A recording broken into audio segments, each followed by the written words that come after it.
Arsenal 1, West Ham nil. This was a real nail biter, man.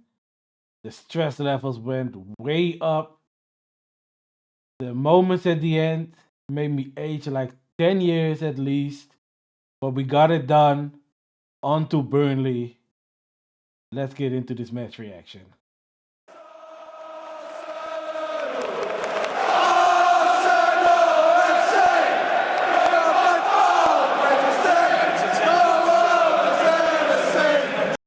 Wow, Waka, welcome back to the channel to another match reaction. And this was a stressful watch for all us Gooners, man. It was so tough, man. We started off with the same lineup as the last couple of matches. We also started the match off really well. There were some moments where we could have hit them.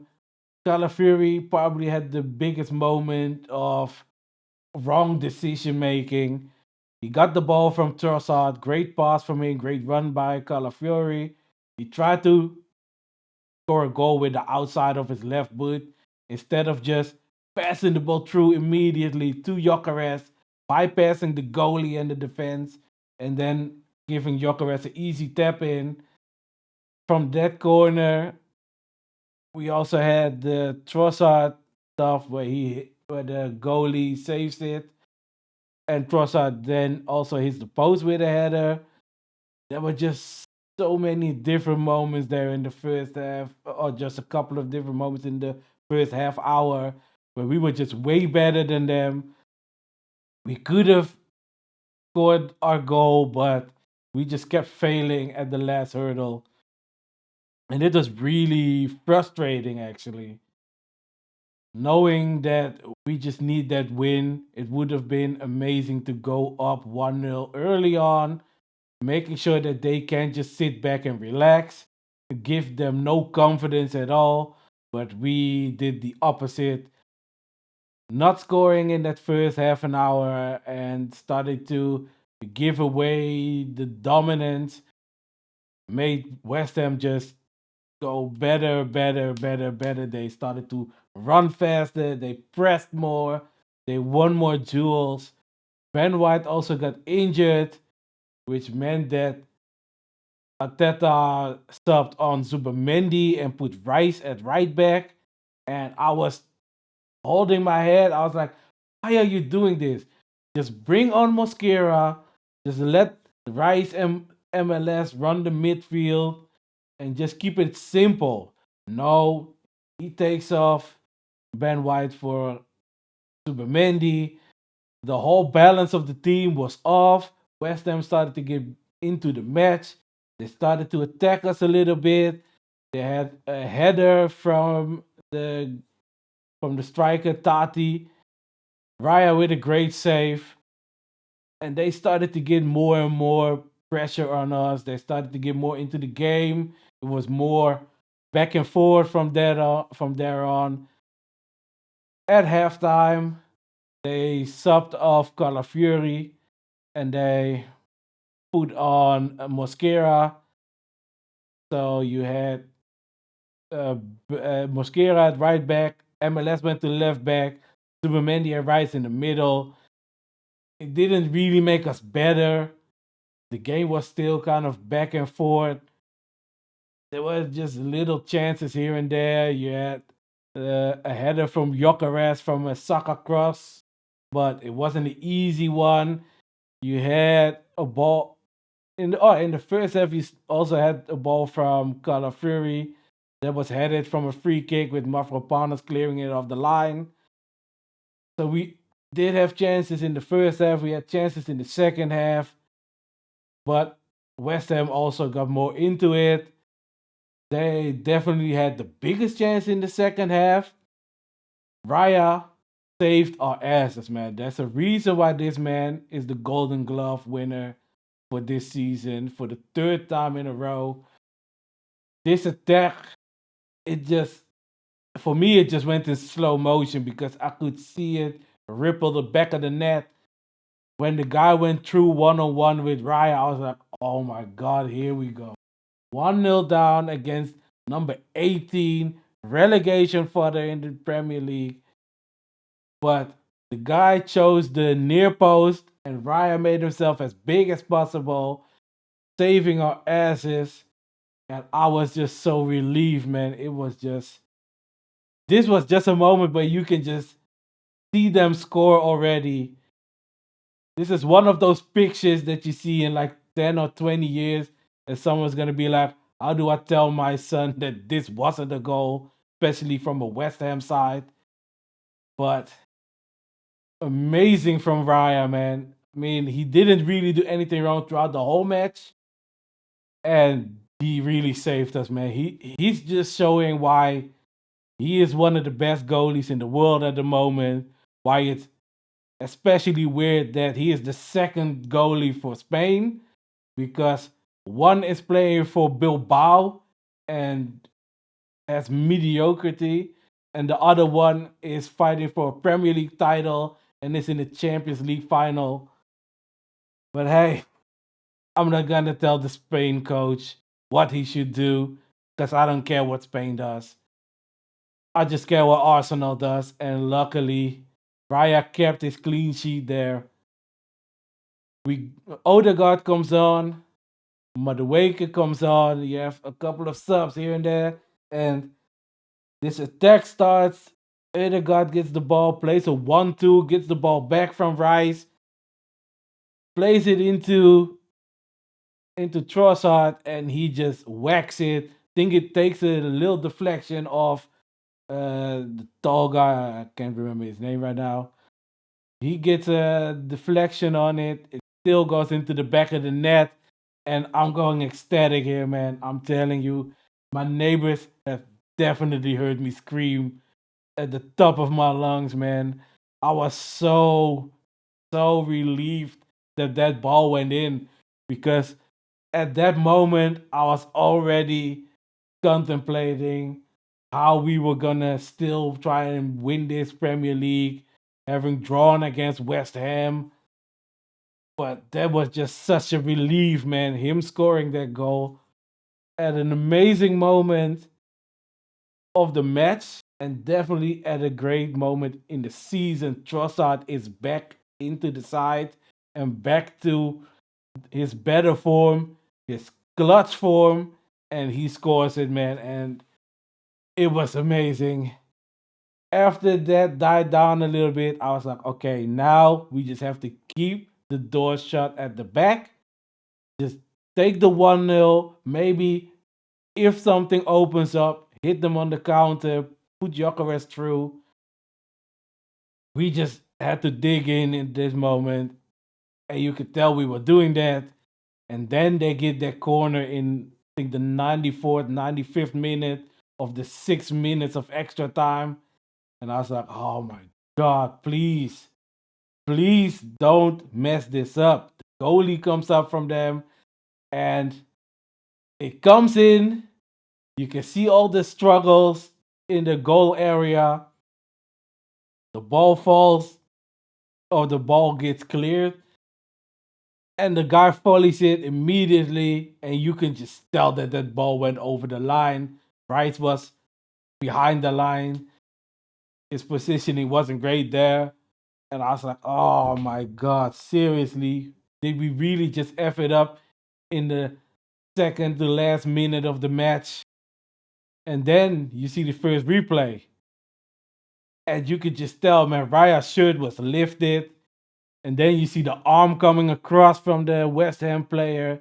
And I was like, please, PGMOL, PAR, I have the biggest hate for all of you guys, because this season you have been horrible. Even last night, Bernardo Silva should have been in the showers early on before Man City even scored a goal. There were other moments. Don't think all of the other moments should have been red cards, penalties, whatever. But the Bernardo Silva one for me was 100% a penalty, or at least 100% a red card. He's been getting away with so many things. We as Arsenal have seen so many decisions go against us. I mean, Pope, his tip of his boot hitting the ball, so he played the ball so we don't get a penalty. All those kind of things where they just had to look for the tiniest thing not to give us a penalty kick or give our opponents a red card or whatever. This should just be the moment where you at least redeem yourself and make the right decision. It went to VAR. You saw like 100 of replays, and it was just so clear that this guy was impeding Raya. He was holding his shirt, or at least someone was holding his shirt, and he was definitely holding Raya's arm. And you can't hold the goalkeeper's arm within his own goal area. Maybe if it had been outside of his goal area, we could have been like, fair play. He just did the dark arts. Raya should have never been at that spot of the penalty area anyway. But this was in his goal area. He should be there trying to claim this ball. He was impeded from doing that in a normal manner. And rightfully, it was a foul. Thank God, man. My heart rate went from like 1,000 back to my normal heart rate, back up again because we still had a couple of minutes to play. And I think this happened in the 94th, 95th minute. The game started back at like the 99th minute, I think. And then we still went like a couple of more minutes. And I was like, wait a minute. There was just 1 minute to play when that ball went in. Why are we playing even more minutes than that now? Because other than the VAR decision, nothing really happened. But we held on. The ref blew his whistle, and I was like, yes, thank you so much. 1-0, we'll take it. Yes, it's unfortunate that Tottenham will benefit from this result. I just hope that Leeds beat them and somehow West Ham still can claw their way back in the last two matches to get Tottenham relegated. But that was like the fifth priority at this moment, man. All the other four were geared toward Arsenal winning against West Ham so we can win this title. Arteta didn't have his best match as a manager today. A lot of horrible substitutions. The first one was putting Rice at right back to put Zubamendi on. Zubamendi later on came off again. So he kind of showed that he wasn't making the right calls. Zubamendi came off, and I was like, because I saw Harford's there. I was like, don't bring off Jokeres. We need a goal. Don't bring off Jokeres for Harvard. He luckily didn't.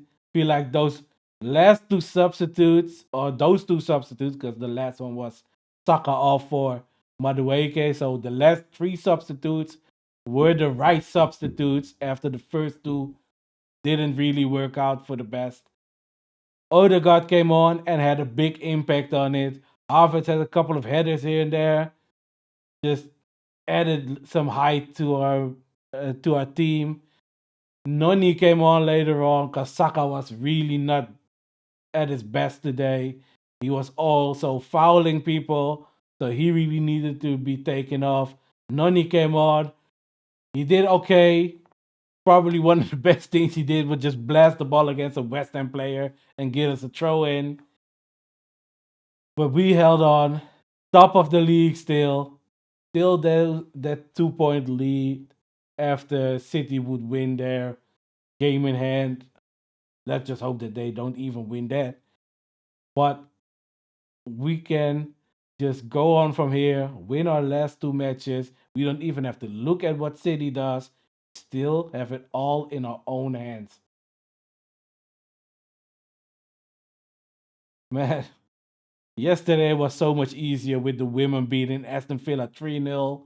A great game. Alessia Russo at her best again. They are still on for that second place in the WSL. And I was hoping, man, come on, man.